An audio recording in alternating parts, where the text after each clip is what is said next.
This is Matt with Profenders.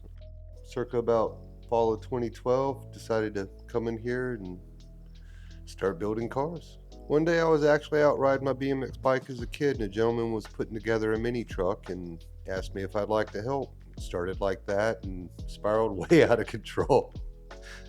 You either rollerbladed, skated, or you rode a BMX bike.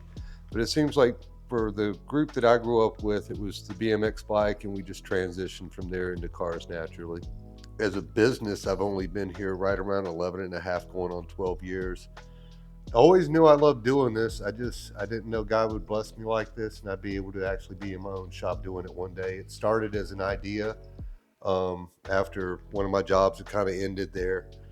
And I decided I was never going to work for somebody ever again. And so I didn't. And people have been really, really good to me and supported me, and I'm still here. I really got tired of people telling me that was good enough. That really drove me nuts when one or two small things would have made it whole or been better for the customer. And that always drove me nuts. And I wanted to work someplace where nobody ever told me that was good enough. So I've been messing with cars since I was 11 years old. 10, 11 years old, really all my life if I think about it. I still remember barely being in diapers holding the light for my grandpa while he pulled motors out of his stuff. So I think cars have just always been part of me. My grandma even tells stories about I could name every car on the road while we were driving before I could even say other words. So I think it's just always been part of me. I think I always liked cars. I mean, I think my thing with cars started the same as everybody else. It started with Hot Wheel cars. I was a kid. I found an old Hot Wheel car in the backyard, was playing with it, was my first little thing. I just thought cars were cool. I mean, I think I just always loved cars.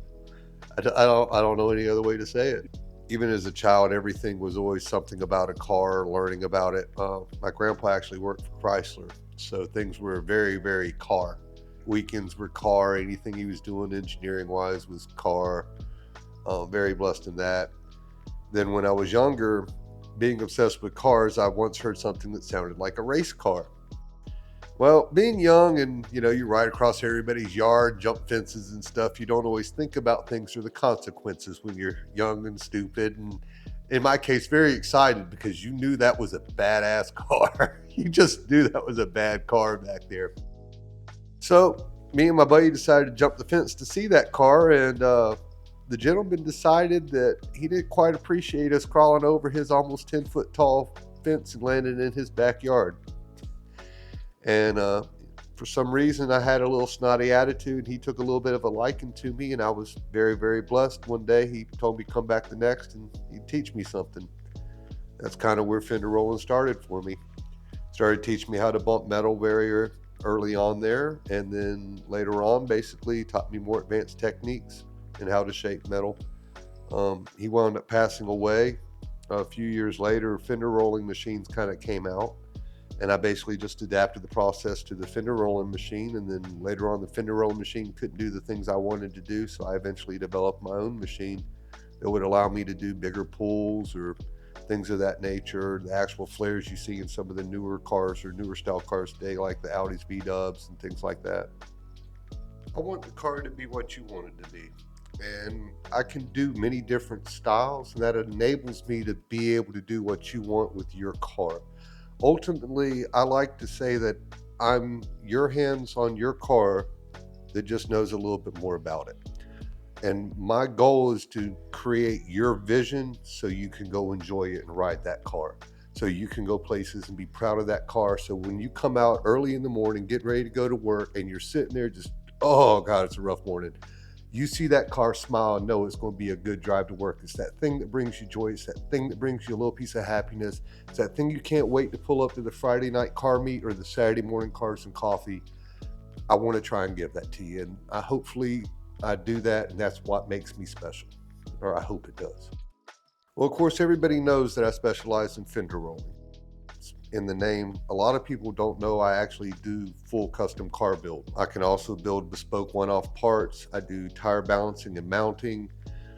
Literally, I'll go in there and bolt your subframe, rip everything off of it, and slap it all back together. I do custom big brake kits where we'll actually source rotors and calipers and get brackets made and actually put things on. I can do a lot of one-off bespoke parts like that. But generally, anything car related with a stance or lowered car, I handle. Very blessed to.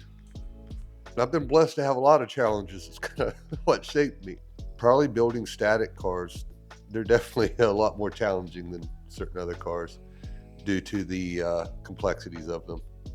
Honestly, it's going to sound kind of weird, but I try to keep up with trends on what's going on Instagram, Facebook, what people are tending to like to do with their cars. I try to follow different manufacturing companies that manufacture different tools or specialized tools for the industry I'm in. A lot of times that'll help you to know what's coming up down the pipe.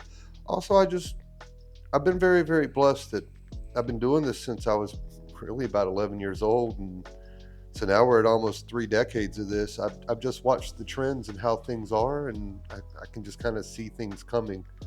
I've watched things go from the wild body kits and all the stuff from the Fast and the Furious eras. Most people like to call it the 2000s to the Simply Clean that we started to do for a while there in 2010s up towards 2020 to now where it's kind of a free for all and every style celebrated, which I kind of appreciate and enjoy. Fender rolling provides a lot of different benefits, such as it increases wheel clearance. Usually bending the lip in will give you almost a half inch to an inch, depending upon the car and how thick the lip is, of additional wheel clearance. It increases safety, oftentimes on rear fenders especially, because there's no blade of steel basically near your tire that you've brought out to have any issues or get cut, because it's folded full vertical when I do it. And as a result, it increases safety. Also, I can pull or extrude the side of the car outwards to increase what would be the wheel pocket, thus allowing you to fit a larger wheel or a larger tire. Benefits to this would be, if you're a person who likes to autocross, you have a lot of body roll, and say you decide to space your wheels out just a touch there. Long story short, fender rolling may be for you because it'll bend that lip up, give you a little additional pocket, give you that track width you need, but it'll also stop you from rubbing in the corners when you're slaying around the cones. Or if you have a stance or static car, you like to ride low there, turning can sometimes be a little bit of an issue. I can get you more turning radius. Most customers, when they come, all they know is tires rubbing or they're hearing a noise with their new wheels. So a lot of times I need to diagnose and find what the issue is. Then I need to come up with multiple solutions for that issue that will fit the customer budget and their desired look on the vehicle. Each person has their own time slot. It's set up by deposit only, and that reserves your time slot. And I try to make sure I don't have overlap with customers, so the focus is just you and your car to achieve the results and the look with your car that you desire. Basically, anytime I'm doing work, I encourage you to watch. I want you to see the whole process start to finish, because it eliminates any questions or any possibilities that something might have happened that you didn't know about. Also, I tend to find that if you sit and you watch the entire process, it tends to give you a lot more confidence in what happened, because you know everything. You know I torqued every lug nut. You know everything that happened to your car. You saw me roll it. And also you get to watch what happens to your car real time, which allows me to know if that's what you want or that's not what you want. If I misread or misunderstood something you said and I start to go to do something you don't like, if you're watching, it gives me the ability to change or correct it instantly to what you'd like it to be. I want people to get what they pay for. You come here with a mission or a goal, and it's on me to give it. That's my job. My job is to basically make your car the way you want it to be, to give you the joy back with your vehicle. I find that if you tell the customer everything up front, you discuss the risks and the positives of that and let them make their own decisions, you generally don't have any problem with that. The key for me seems to be making sure I educate the customer to everything and then just letting them make their own informed decision. My job's to make it so that that 2 a.m. ride's just that much more special, or that dinner date you go on where you park and you look back at your car feels that much more memorable, or gives you that feeling of joy or confidence. I want to bring people happiness and joy through cars, and I want to help people realize their dreams or their goals or ambitions with their cars. I've actually been very, very blessed to meet some people while they were still early in high school, 16 or 17 years old, and I've been very blessed to watch them graduate high school, go off to college, go off to pursue different careers. One of my customers I met, he was 17, and he's been an Army medic and is now out of being an Army medic and actually does something very similar to what you guys do. Films custom cars and things of that nature and puts out footage and actually earns a living doing that now. Another gentleman that I was very, very blessed to get to work on his car when he was a younger gentleman, went to college, went out in the Midwest and became a filmographer after studying, and very blessed to get to say I touched some of his cars. Other people I've done projects for and inspired them with the car business enough, they've gone on to start their own business. A lot of different success stories like that. And every car has its own challenges or things you have to overcome. So every car is kind of a success story or obstacle you have to overcome, because there's always an issue that you're having that you have to find the best way to resolve within your customer's budget. I've been blessed over the years since I was about 11 years old to now to get to touch close to 35,000 different cars, coming from the 1920s all the way up to recent production. I actually got to build the fiberglass running boards for one of Al Capone's old cars for Mr. Bailey of Bailey Contracting. My favorite part of being a solo businessman would probably be the fact that I have total control. Nobody tells me to cut a corner. Nobody tells me that's good enough. I always get to do what the customer wants, and I can always stay customer focused. Always been a firm believer, if I take care of the customer, everything else takes care of itself. And I've just been so blessed that it's been that way. God's blessed me.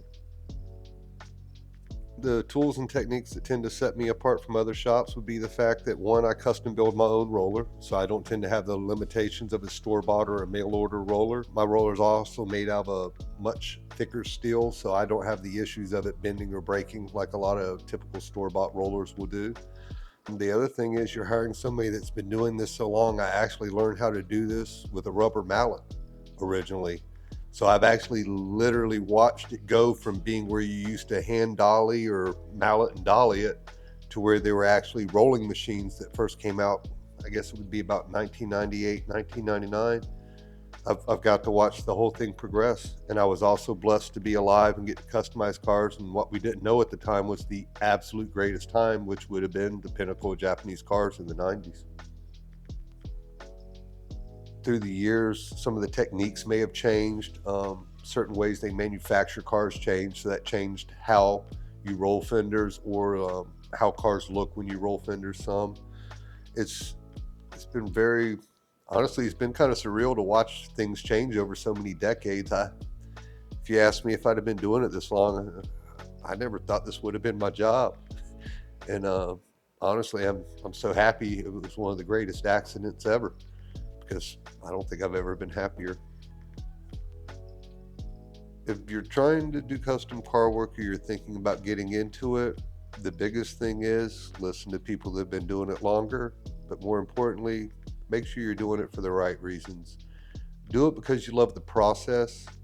Do it because you're curious how to do it, how to get a better result. I find that if you approach it that way, you always come out ahead and you usually come out with a cleaner car. So I just always try and learn the most you can about whatever you're going to do, and don't be afraid. Everybody has to learn or start somewhere. I'm glad none of y'all can see my first fender. Watching how cars construction have progressed and how things are changing, honestly, some days I'm a little worried I'm a dying breed. A lot of newer cars don't really have rear fender lips, which tend to be what was rolled the most. It tends to just kind of be front fenders. Looking towards the future, honestly, it seems to be going a lot more towards body kits. A lot of people tend to do the bolt-on wide body kits now. A lot of companies make them a lot more readily available than they used to be.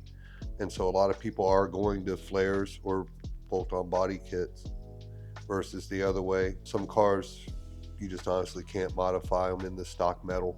It's just how they're designed nowadays, unfortunately. So hopefully I get to do this as long as I can. I don't outlive my usefulness, and hopefully I progress with the times and I can still get to build cars for customers. I want to bring people together over cars, common interest, and people get together and experience joy and happiness together. One of my favorite things is when you're at a car meet, you see a kid in the stroller excited. you see parents walking around with a child and they're excited about a car when a kid's excited about your car. It's just always a good feeling, and that's where it really comes through. That's what my goal is. I want to bring people joy and happiness. I want to push the limits.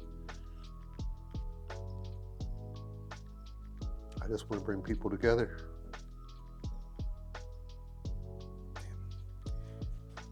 I find the best way to approach custom wheel and tire fitment is discuss what the customer wants, discuss the form or function of what they want, and then present options that are within the scope of what they're looking for so they can make a decision and basically customize it to what they want. And then after that, it's pretty much just plugging it in and executing. Based on customer needs, I tend to make different wheel and tire recommendations based on whether it's a stance car and they'd like it to look more, say, a lot of people call it tilty wheeled, things of that nature, all the way up to more track focused builds where we're just trying to fit more meat up underneath to get better lap times basically, or better grip. Increasing track width or playing with spacers and rolling the fenders to get a wider track width to be able to turn corners faster or be more stable.